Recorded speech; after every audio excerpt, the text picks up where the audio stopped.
l'honneur et la joie de vous faire partager un moment unique avec notre petit prince du net, le fondateur et dirigeant de Price Minister. Mais voilà, avant ça, laissez-moi vous présenter qui se cache derrière cette success story made in Paris. Nous voilà le 11 août 2000, Price Minister voit le jour à Paris, au 57 boulevard de la Villette. L'entreprise trouve vite sa place sur le marché, une position qu'elle saura consolider et développer, au point que 10 ans plus tard, voilà que Price Minister devient le site en ligne le plus visité par les Français. PKM compte bien reproduire cet exploit, en Europe cette fois. Pour cela, il a besoin de plus de trésorerie. Il tente d'entrer en bourse, sans succès. Mauvais timing. C'est dans ce climat que Rakuten lui fera une offre à la hauteur de ses ambitions. Price Minister sera racheté pour 200 millions d'euros avec PKM aux commandes de l'entreprise. Aujourd'hui, Price Minister, c'est 20 millions de membres en France, un quart des internautes français et 30% de croissance par an. Enfin prêt pour la conquête du monde, PKM est un entrepreneur accompli, mais pas que. C'est aussi un business angel très généreux puisqu'il est cofondateur du fonds d'investissement Isaïe et qu'en novembre 2011, il sera même nommé chevalier de l'Ordre national du mérite. Voilà, mesdames et messieurs, PKM.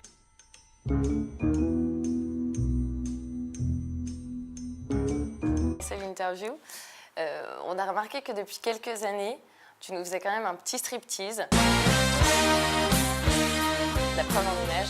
2010 c'est propre, un carré. On a la veste, la chemise et la cravate. 2011, on commence à se détendre un peu, puisque là, on a retiré la cravate, mais on a toujours la veste et la chemise. 2012, alors là, 2012 on se détend vraiment, hein, puisqu'on a, retiré la chemise carrément. Essayez de faire ce geste avec votre main, c'est extrêmement difficile. Il faut arriver à faire un truc comme ça. Mais on a quand même le t-shirt, c'est pour ça que tu as retiré la chemise. Voilà. Et 2013, il y a une photo dans ma salle de bain, comment ça se passe? Alors 2013 c'est l'apothéose, puisque 2013, on est qu'en t-shirt et puis on est carrément hyper détente. Et du coup, on se demandait pour 2014, qu'est-ce que tu vas nous faire? C'est torse nu ou à quoi s'attendre? Là, je suis pas prêt à ça. J'aurais pu être en caleçon éventuellement. Bon bah, du coup, on a voulu quand même être safe. Donc on t'a ramené une casquette. On s'est dit que ça serait déjà ça.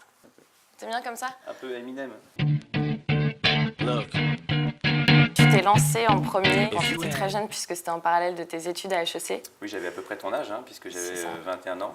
Et qu'est-ce qui t'avait poussé à créer en parallèle de tes études? Ce qui m'a poussé à monter ma boîte, c'est entre ma deuxième et ma troisième année d'HEC, j'ai fait un stage au Vietnam auprès d'un gars qui venait de monter une boîte. Et j'ai trouvé que ça avait l'air vraiment sympa.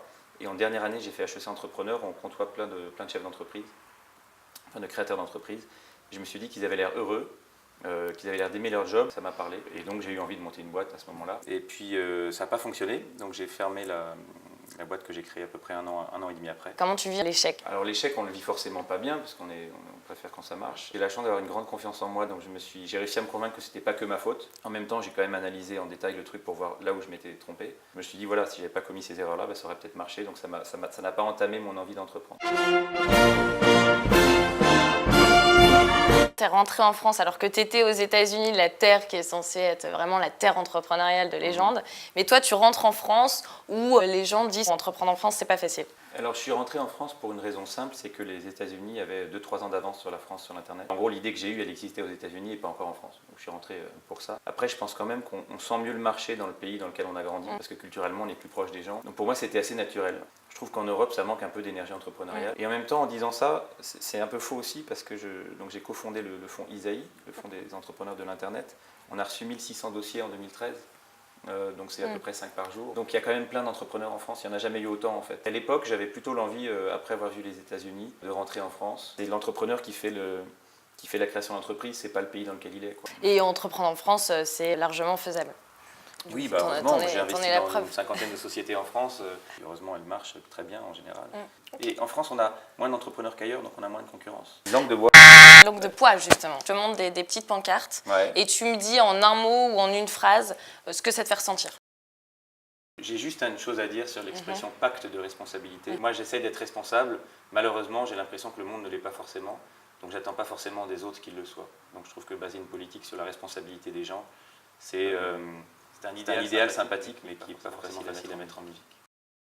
Alors là, j'ai envie de dire que ça a été recopié avec une certaine créativité, mais mon niveau de japonais est relativement faible.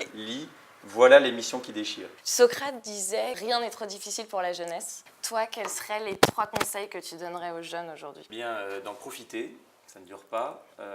J'estime l'être encore. Mais bon, j'essaie de ne jamais se résigner à des situations qui ne sont pas les bonnes. Donc être entrepreneur de sa vie.